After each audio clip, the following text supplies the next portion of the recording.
we thought we were focused the first time, and the reality is we have no idea. Okay, the membership said do better, and we got an opportunity to go out and get better information, better third-party verification, better focus on what we're doing and where we're going. And I think that was important because I think at the end of the day, the proposal that we're going to be able to present to the membership is going to be a better, more polished proposal for that. So for that, I think everybody in the membership and everybody in this room, we owe you a thank you, because your diligence in forcing everybody to do the job the right way focused the project going forward. So having said that, we obviously hired THK to come in and take a look at it from a third-party perspective, but that's not where we stopped. And I think for this, the club court conversation, we owe a thank you to John Berlovich. John enabled us to get in touch with Eric Affeld, who is the CEO of Club Corp. For those of you that are not familiar, Club Corp is, I think, the largest private club operator in the nation. You see the number up on the screen. They've spent $410 million doing what they call reinventions of clubs between 7 and 13. So they've been in this game for a long time, doing what we're trying to do and doing it well.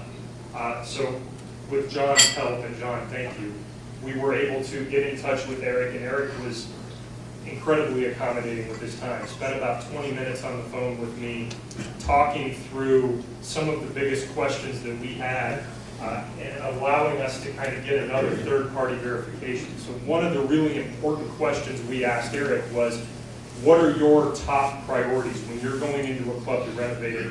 What are the things that you're trying to accomplish?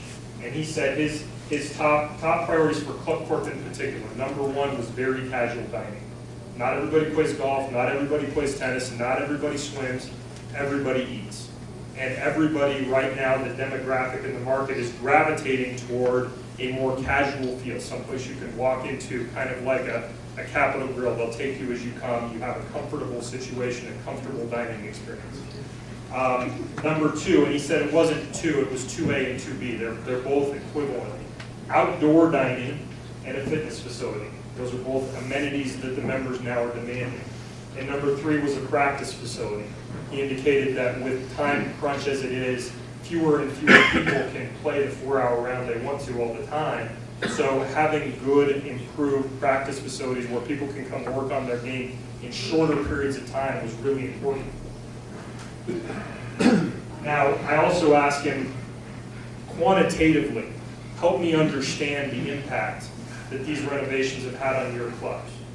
And so he said, member counts at renovated clubs have increased between 10 and 25% on average over what they were beforehand.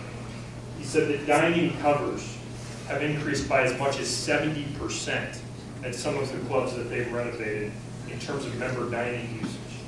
And he said that year-over-year increases in total revenue have been on average around 15% or as high as 15% in reinvented or renovated clubs compared to low single-digit increases in their non-renovated clubs. So what he was telling us is not only were they doing the reinvestment, but they were getting a quantitative, financial, recognizable benefit out of it.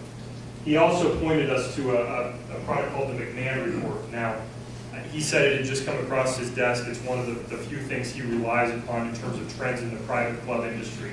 And I think we've had a few of these come up, but he said that the November one, which is what he was looking at when I talked to him, was particularly poignant because it had a specific article on what are the club offerings that attract members in today's market.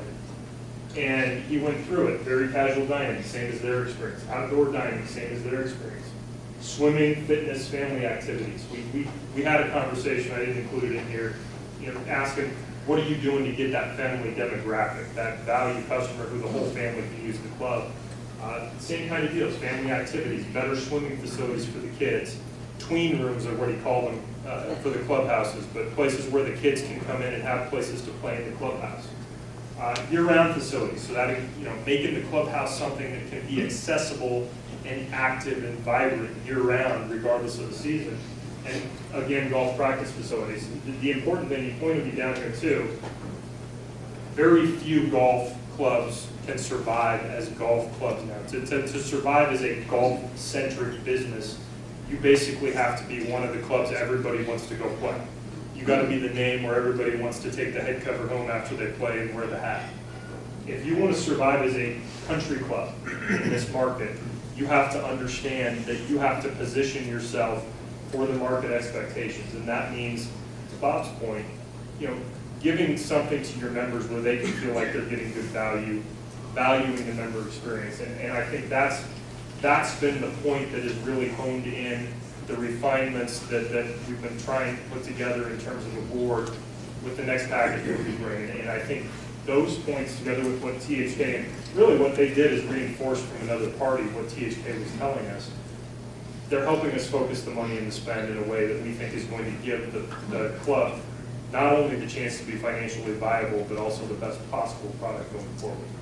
So with that, that's, in terms of the presentation, all we've got. Why don't we start taking questions and we'll answer them, whether it's Dan or Bob or me.